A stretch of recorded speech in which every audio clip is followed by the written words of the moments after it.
السلام علیکم دوستو، آپ دیکھ رہے ہیں شعیب بھٹی یوٹیوب چینل۔ آپ کو آج میں خوش آمدید کے ساتھ ساتھ اپنا بدلہ جو ٹٹی برادر ہے اس کے حوالے سے آپ کو ایک چھوٹی سی اسٹوری سناتا ہوں، جس سے پتہ چل جائے گا کہ یہ کس طرح کا انسان ہے۔ میرا تعلق کیونکہ سندھ سے ہے تو ہم یہاں پہ ایک ٹرمنالوجی یوز کرتے ہیں کہ تو نسلی ہے، تو بد نسلی ہے، مطلب کوئی خاندانی ہے تو خاندانی نہیں ہے۔ اس سے یہ مراد ہوتی ہے کہ ایک اس کے اٹھنے بیٹھنے سے یا اس سے پتہ چلتا ہے کہ وہ کس حلقہ احباب سے تعلق رکھتا ہے، یا جہالت سے تعلق رکھتا ہے یا پڑھے لکھے لوگوں، مطلب تعلیم سے پڑھے لکھے نہیں، ذہنی طور پہ پڑھے لکھے، اور ان کی بیٹھنے اور اٹھنی سے اور دولت سے نہ کہ بلکہ ان کی ذہانت سے پتہ چلتا ہے کہ یہ نسلی ہے یا بد نسلی ہے۔ ایک دفعہ کا ذکر ہے کہ پرانا دور تھا تو ایک قیدی کو پھانسی کی سزا ہوئی۔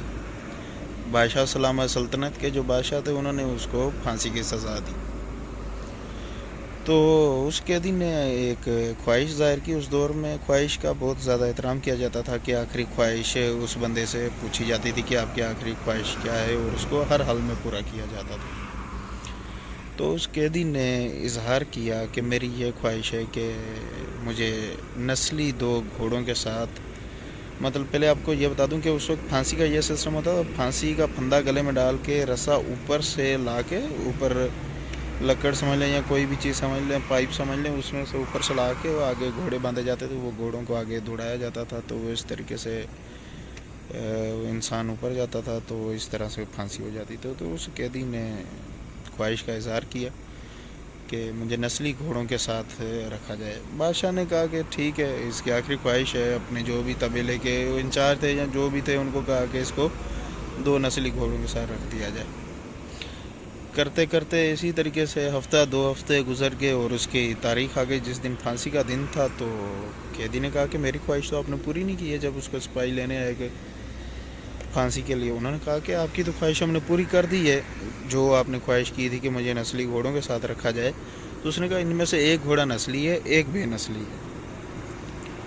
بہرحال یہ بات بادشاہ تک پہنچی تو بادشاہ نے طبیلے کے انچارج کو بلایا، جو بھی ادھر سینئر تھا، کہ آیا اس چیز کی تصدیق کی جائے کہ یہ جو قیدی کہہ رہا آیا کہ سچ ہے یا جھوٹ ہے۔ تو جب اس سے پوچھا گیا، اس نے کہا کہ ہاں بادشاہ سلامت صحیح کہہ رہا ہے، ایک جو گھوڑا ہے وہ نسلی اور دوسرے میں گدھے کی یا گدھی کی ملاوٹ ہے۔ بادشاہ سلامت اس کی ذہانت سے بہت زیادہ پسند کیا، اور انہوں نے کہا کہ اس کو سزا ختم کر دی جائے اور اس کو قید خانے میں ڈال دیا جائے، پھانسی کی سزا اس کی ختم کر دی جائے۔ اور بہرحال یہ یہاں پہ اس طرح سے بات ختم ہوتی کہ نسلی اور بے نسلی کی۔ قید گزارتا رہا۔ اسی طریقے سے سلطنت میں ایک جوہری آیا، سنار آیا، جوہری آیا، اس کے پاس 2 ہیرے تھے۔ وہ بادشاہ سلامت کے پاس پیش ہوتا ہے اور کہتا ہے کہ میرے پاس 2 ہیرے ہیں، اگر ان میں سے کوئی بھی آپ کی ملک میں سلطنت میں بتا دے کہ اصلی ہیرا کون سا ہے، نقلی ہیرا کون سا ہے، تو آپ کو دونوں ہیرے آ جائیں گے۔ اگر نہیں آتے تو مجھے آپ قیمت ادا کر دیجیے گا۔ بادشاہ سلامت نے سب کو اکٹھا کر لیا۔ بادشاہ سلامت کا حکم ہوا تو سلطنت کے دور دور سے بڑے بڑے مشہور لوگ اکٹھے ہو گئے۔ ان سبوں نے اپنی توجہ کی، پر کوئی بھی اس چیز کا معمہ حل نہ کر سکا کہ اس میں سے اصلی ہیرا کون سا ہے، نقلی ہیرا کون سا ہے۔ قصہ مختصر کرتے ہوئے آپ کو بتاتا چلوں کہ بادشاہ سلام نے کہا کہ اس قیدی کو لے کے آئیں جس کی ذہانت اور نسلی کی مثالیں عام ہو گئی ہیں سلطنت میں، اس کو پیش کیا جائے۔ جیسے ہی وہ قیدی آتا ہے، اس نے دونوں ہیرے اٹھاتا ہے، تھوڑی ہیرے کے ساتھ حرکات کرتا ہے اور وہ ایک ہیرے کو سائڈ پہ رکھ دیتا ہے، اور بادشاہ سلامت کے عرض کرتا ہے کہ بادشاہ سلامت یہ ہیرا ہے جو کہ نقلی ہے۔ بادشاہ سلامت پوچھتا سنار سے، ہاں بھائی جوہری سے 2 خبرچار؟ تو اس نے کہا بالکل صحیح کہا، اس نے بالکل صحیح کہا، اس نے کہ صحیح پہچان لی، مجھے حیرانگی ہے، اور اسی طریقے سے یہ دونوں ہیرے، ایک جو اصلی ہیرا یہ آپ کا اور نقلی بھی آپ کا ہوا۔ بہرحال بادشاہ سلامت بہت خوش ہوئے۔ اس نے کہا کہ کیسے معلوم چلا تمہیں کہ اس میں سے اصلی کون سا ہیرا ہے اور نقلی کون سا ہیرا ہے؟ تو اس نے کہا کہ اصلی ہیرے کی یہ پہچان ہے جب اس کو کسی مکمل یا کسی کپڑے پہ رگڑا جائے تو وہ ہیٹ کو ابزارو کر لیتا ہے اور نکلی جو ہوتا ہے وہ گرم ہو جاتا ہے. یہاں سے میں نے پہچانا.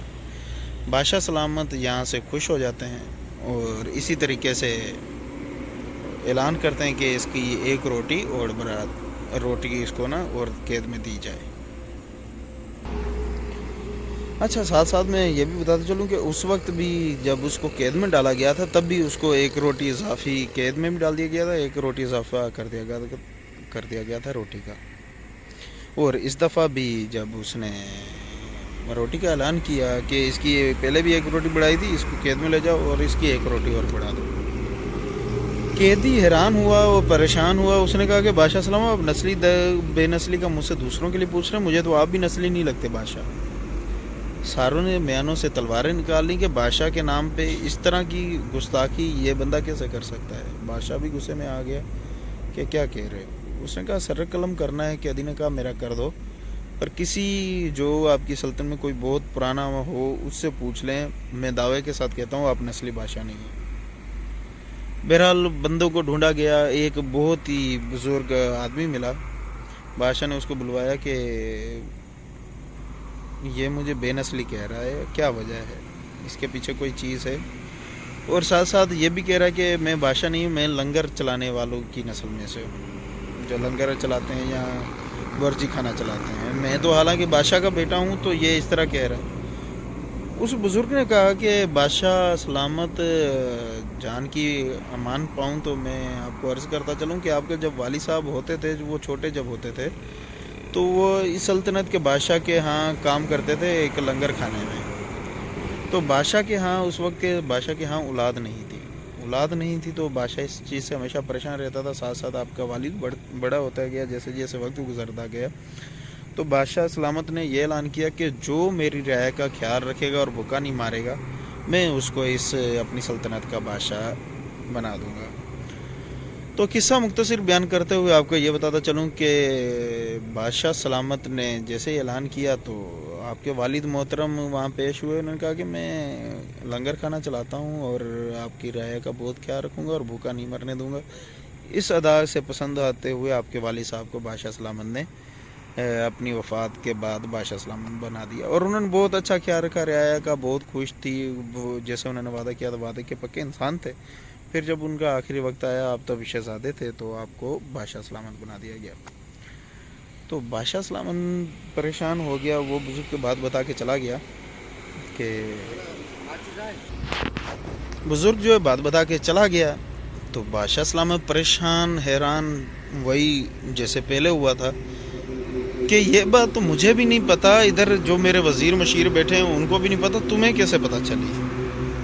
اس نے کہا سمپل سی بات ہے بادشاہ سلام، جب میں نے آپ کے میری ذہانت کا آپ نے پہلی دفعہ دیکھا کہ میں نے نسلی اور بد نسلی گھوڑوں کا بتایا تو آپ نے اعلان کیا کہ میری قید میں کر دیں، پھانسی ہٹا کے، اور مجھے ایک روٹی کا اضافہ کر دیں. اور جب دوسری دفعہ میں نے اپنی ذہانت کا جوہر دکھائے تو آپ نے ہیرے جواہرات کی جگہ پہ مجھے ایک اور روٹی کا پھر اضافہ کروا دیا. حالانکہ آپ کو تو میری ذہانت سے خوش ہو کے مجھے اپنے نزدیک کر لینا چاہیے تھا، اپنا وزیر بنا لینا چاہیے تھا، مجھے سونے زیور جواہرات اور نہ جانے موتی کیا کیا دے دینا چاہیے تھا. پر آپ کیونکہ لنگر کھانے سے ہیں اس لیے آپ نے روٹیاں ہی دی. تو بدلہ ٹٹی کے حوالے سے یہ بات آپ کو بتاتا چلوں کہ بالکل فٹ بیٹھتی ہے کہ جو نسلی انسان ہوتا ہے وہ ہمیشہ دولت سے اور ان چیزوں ویوز سے اور ان چیزوں سے نہیں پہچانا جاتا کہ اس کے 5 لاکھ سبسکرائبر ہیں یا کتنے ویوز آتے ہیں. اس کی سوچ اور حرکات سے ہمیشہ پتہ چلتا ہے کہ کتنا وہ نسلی اور بد نسلی ہے. اگر یہ نسلی انسان ہوتا تو یہ کسی عورتوں کو ریٹ لگوانے والی اور اس طرح کی حرکات نہ کرتا، بلکہ اگر یوٹیوب میں اپنا کیریئر بنانا تھا، بہت سے لوگوں نے بنایا، یہ بھی بناتا، پر ایک مذاق اور طنز میں جو فرق ہوتا ہے اس کو مد نظر رکھتے ہوئے ویڈیوز بناتا اور اپنے نسلی ہونے کا ثبوت دیتا.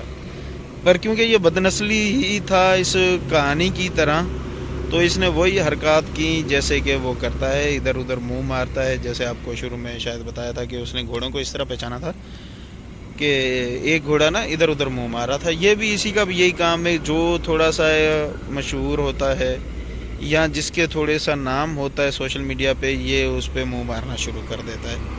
کہ مجھے چند ویوز آ سکیں، اور دوسرا پھر یہ دوسرا کہ میں غریب ہوں، میرا چینل ڈیلیٹ ہونے والا ہے، میں لٹ گیا، میں مر گیا، میں برباد ہو گیا، میں یہ ہو گیا، وہ ہو گیا، میری 3 سال کی محنت. بھائی جب آپ دوسروں کو انگل کرو گے، اپنے بد نسلی کا کرو گے، تو ایک نسلی انسان جو ہے، میں یہاں پہ ڈکی کی مثال دوں گا کہ وہ ایک نسلی ہے، اس نے آپ کو ڈائریکٹ کوئی چیز ہٹ نہیں کی، نہ ہی آپ پہ پرسنل کوئی اٹیک کیا، نہ کچھ کیا. ہاں اس نے جو بھی ایک اسٹرائک بھیجنا اس کا قانوناً اور ایک پڑھو لکھوں والا کام ہے، اس نے آپ کو پتہ نہیں، اس نے خود تو نہیں بھیجی، اگر بھجوائیں بھی ہیں تو ایک اس نے اس کا رائٹ تھا، اس نے وہ یوز کیا، نہ کہ آپ کی طرح بد نسلیوں والا کام کیا. تو آپ اس چیز سے بخوبی واقف ہو گئے ہوں گے کہ نسلی اور بد نسلی میں کیا ہوتا ہے. تو مجھے امید ہے آپ کو یہ سٹوری آج کی پسند آئی ہوگی. بہت بہت شکریہ.